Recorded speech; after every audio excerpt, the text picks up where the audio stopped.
कल्पना कीजिए, एक ऐसा युग जब किसी को दान देना नहीं आता था। एक महान तपस्वी जिसने पूरे 6 महीने तक अन्न जल ग्रहण नहीं किया हो, और जब वो भोजन के लिए नगर में आए तो लोग उन्हें भोजन की जगह सोना, हाथी घोड़े और कन्याएं भेंट करने लगे। आखिर उन तपस्वी ने क्या किया होगा? क्या वो भूखे रहे? आज हम बात कर रहे हैं अक्षय तृतीया की। आप सोच रहे होंगे कि ये तो सोना खरीदने का दिन है ना? जी नहीं, इस दिन के पीछे एक ऐसा रहस्य, एक ऐसा चमत्कार छिपा है जिसने स्वर्ग के देवताओं को भी धरती पर उतरने को मजबूर कर दिया था। कहानी है जैन धर्म के प्रथम तीर्थंकर भगवान ऋषभदेव की। तो दिल थाम कर बैठिए, क्योंकि ये कहानी आपको अंत तक बांधे रखेगी। ये महागाथा शुरू होती है युगों पहले जम्बू द्वीप के भरत क्षेत्र में। विजयार्थ पर्वत के दक्षिण में आर्यखंड के अंतिम कुलकर थे राजा नाभिराज, और उनकी रानी थी मरुदेवी। इन्हीं के घर जन्मे जैन धर्म के प्रथम तीर्थंकर भगवान ऋषभदेव। देवों ने बड़े ठाठ बाट से उनका गर्भ और जन कल्याणक मनाया।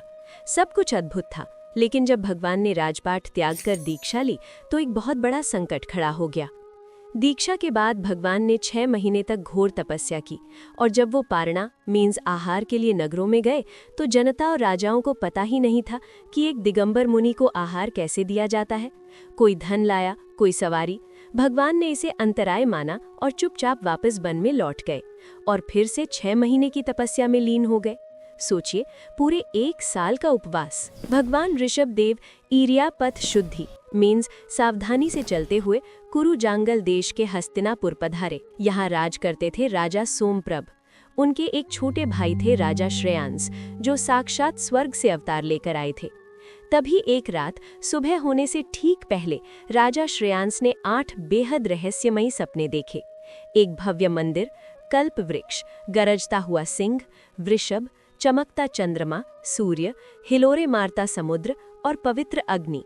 सुबह उठकर जब राजा श्रेयांस ने व्याकुल होकर विद्वान पुरोहित से इन सपनों का मतलब पूछा तो पुरोहित के चेहरे पर चमक आ गई। उसने कहा, हे राजन, साक्षात भगवान ऋषभदेव आपके द्वार आहार के लिए पधारने वाले हैं।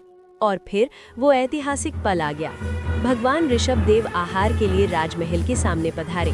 उन्हें देखकर ऐसा लगा मानो साक्षात सिद्धार्थ नाम का कल्प वृक्ष चलकर आ गया हो। लेकिन जैसे ही राजा श्रेयांस की नज़र भगवान के शांत मुख पर पड़ी, उनके कदम वहीं रुक गए। उनके मस्तिष्क में एक बिजली सी कौंधी। उन्हें जाति स्मरण हो गया, यानी उन्हें अपना पिछला जन्म याद आ गया। उन्हें याद आया कि पिछले जन्म श्रीमती वज्रसंघ की अवस्था में उन्होंने एक सरोवर के किनारे मुनियों को आहार दिया था।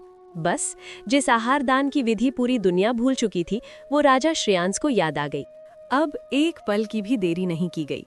प्रथम दान विधि करता राजा श्रेयांस, उनकी पत्नी सुमति देवी और बड़े भाई राजा सोमप्रभ ने तुरंत भगवान की 3 प्रदक्षिणा की। उन्हें पड़गाहन करके भोजन गृह में ले गए। स्वर्ण कलशों में भरा इक्षु रस मीन्स गन्ने का रस भगवान को भेंट किया गया। क्या आप जानते हैं, 3 खंडी रस तो उनकी अंजलि से होकर निकल गया और 2 खंडी रस भगवान ने ग्रहण किया। और जैसे ही भगवान का 1 साल का उपवास टूटा, चमत्कार हो गया। स्वर्ग के देवता खुशी से झूम उठे। उसी वक्त आसमान से पंचाश्चर्य हुए। रत्नों की बारिश होने लगी, सुगंधित जर बरसा, देव दुंदुभी बज उठी और चारों दिशाएं जय जयकार के नारों से गूंज उठीं। आहार के बाद जब भगवान लौटने लगे तो उन्होंने दाताओं को आशीर्वाद दिया, अक्षय दानस्तु, यानी तुम्हारा ये दान इसी प्रकार कायम रहे। उस दिन राजा श्रेयांस के घर का भोजन अक्षीण मीन्स कभी न खत्म होने वाला हो गया था। दोस्तों, वो पावन दिन था वैशाख शुक्ल तृतीया, जिसे आज पूरी दुनिया अक्षय तृतीया या आखा तीज के नाम से जानती है। जैन धर्म में भरत क्षेत्र में दान की शुरुआत इसी दिन से मानी जाती है।